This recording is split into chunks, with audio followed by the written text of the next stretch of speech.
खान और आप देख रहे हैं प्रोग्राम एजुकेशन न्यूज़। इस वक्त मैं मौजूद हूँ जामिया कराची के शुबा अप्लाइड केमिस्ट्री की ओल्ड लैब्स के सामने। यहाँ किसी दौर में ये खूबसूरत बिल्डिंग हुआ करती थी। ये गालबन 60 से 70 की दिहाई की बात है। यहाँ पे स्टूडेंट आते होंगे। कई इस वक्त लोग इस जामिया के अंदर मौजूद हैं जिन्होंने यहीं पे पढ़ा है, यहीं पे लैब्स ली हैं, और बेशतर लोग इस वक्त वो भी होंगे जो कहीं ना कहीं देख रहे होंगे कि ये उनकी वो मादरे इल्मी के दफातर हैं या मादरे इल्मी की लैब्स हैं जहाँ पे उन्होंने लैब्स ली हैं। तो अब इनकी सूरत हाल ये है कि 2 रोज़ कबल तकरीबन यहाँ पे 2 रोज़ कबल तो नहीं, खैर ये पिछले मंगल की बात है कि लैब्स लेने से चंद सातें कबल यहाँ पे छत गिरी और उसका 2-2.5 केजी का जो टुकड़ा था प्लस्तर का वो जा कर के इंस्ट्रूमेंट के ऊपर गिरा और वो डैमेज भी हुआ। अब डेफ़िनेटली वहाँ पे अगर स्टूडेंट होते या लैब कराने वाले टीचर्स होते या दीगर अमला होता तो वो उनके ऊपर भी गिर सकता था और कोई भी हादसा रुनमा हो सकता था।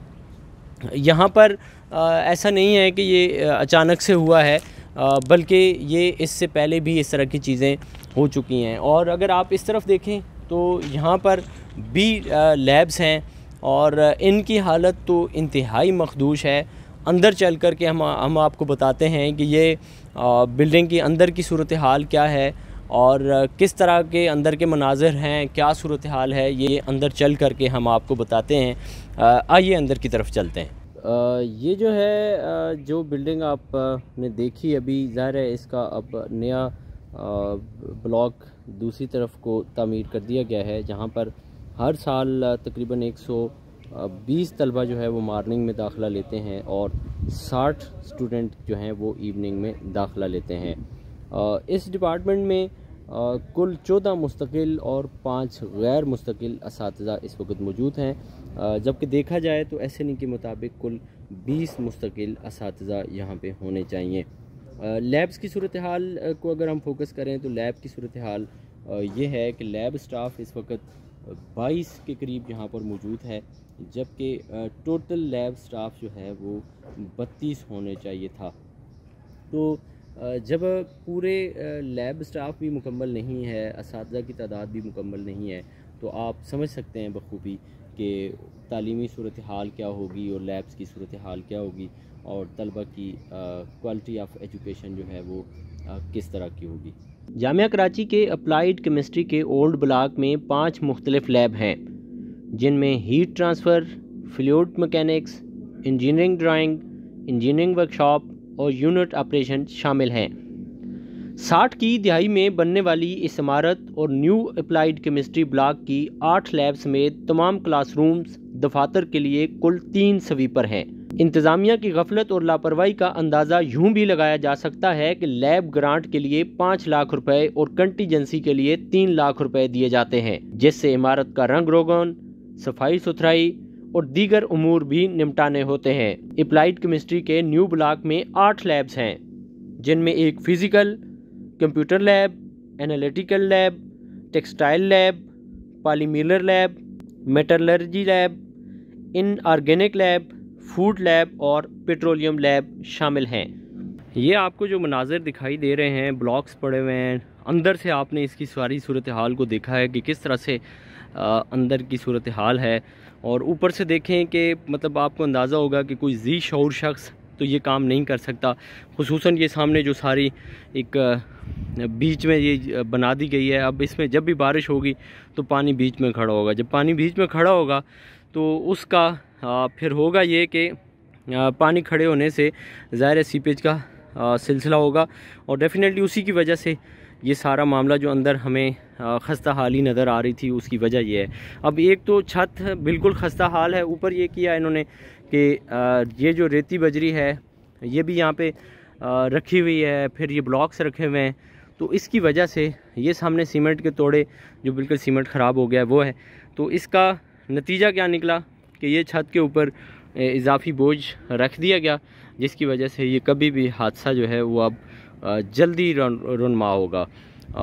हाकिम बदन के ऐसा ना हो, लेकिन हालात जिस तरह के पेश कर दिए गए हैं, मंज़र जिस तरह का ये आपके सामने है, इससे यही तवक्को की जा सकती है, इम्कान यही है कि खुदा न खास्ता इस तरह की सूरत हाल हो सकती है। ये भी आप देख सकते हैं, ये दूसरी साइड वाली जो छत थी ये वो है, इस पे भी रेती और बजरी ये डाल दी गई है। और ये सामने देखें ब्लॉक्स रख दिए गए हैं, यहाँ भी रेती है। इस तरफ फिर आप देखें तो इधर भी रेती बजरी, और ये बाकायदा काम शुरू करने एक ड्रम भी रखा गया था। ये वही ड्रम है जो सामने केमिकल इंजीनियरिंग वालों ने इससे छोटे ड्रम 45,000 में ख़रीदने की तैयारी मुकम्मल की थी। खैर वो तो एक अलग इशू है। फिर देखें इंस्ट्रूमेंट्स वगैरह चीज़ें जो हैं वो इन्होंने पूरी की थी। अब उसमें तारिक कलीम साहब ने ये किया कि यहाँ पे ठेकेदार आया और उसने ये सारा माल ला करके काम शुरू करना था। इन्होंने इसके ऊपर एक स्लोप दे देना था ताकि आर्जी तौर पर इस तरकारी हो जाए और पानी अंदर ना जाए, और जो पानी अंदर नहीं जाएगा तो ये 4-5 साल इसकी ज़िंदगी मज़ीद बढ़ जानी थी।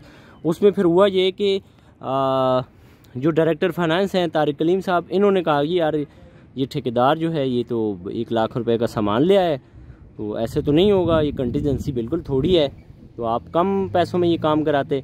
तो ठेकेदार साहब जो हैं वो अपना सामान यही छोड़ा और पतली गली से निकल गए। जी नाज़रीन, तो आपने ये सारी सूरत हाल देखी है कि किस तरह से यहाँ इंजीनियरिंग ड्राइंग हो गया, या इसके अलावा जो हीट एंड मास की लैब है वो आपने देखी, अप्लाइड केमिस्ट्री और केमिकल टेक्नोलॉजी की ये जो बिल्डिंग है इसकी खस्ता हाली को आपने मुलाजा किया। खुदा न खास्ता कि ये लम्हों की ख़ता से बहुत बड़ा नुकसान हो, इससे पहले जामिया कराची की इंतज़ामियों को इस पे सोचना चाहिए ताकि यहाँ पे जो थोड़ा बहुत तलबा को इस्तिफ़ादा तलबा करते हैं वो तादेर करते रहें।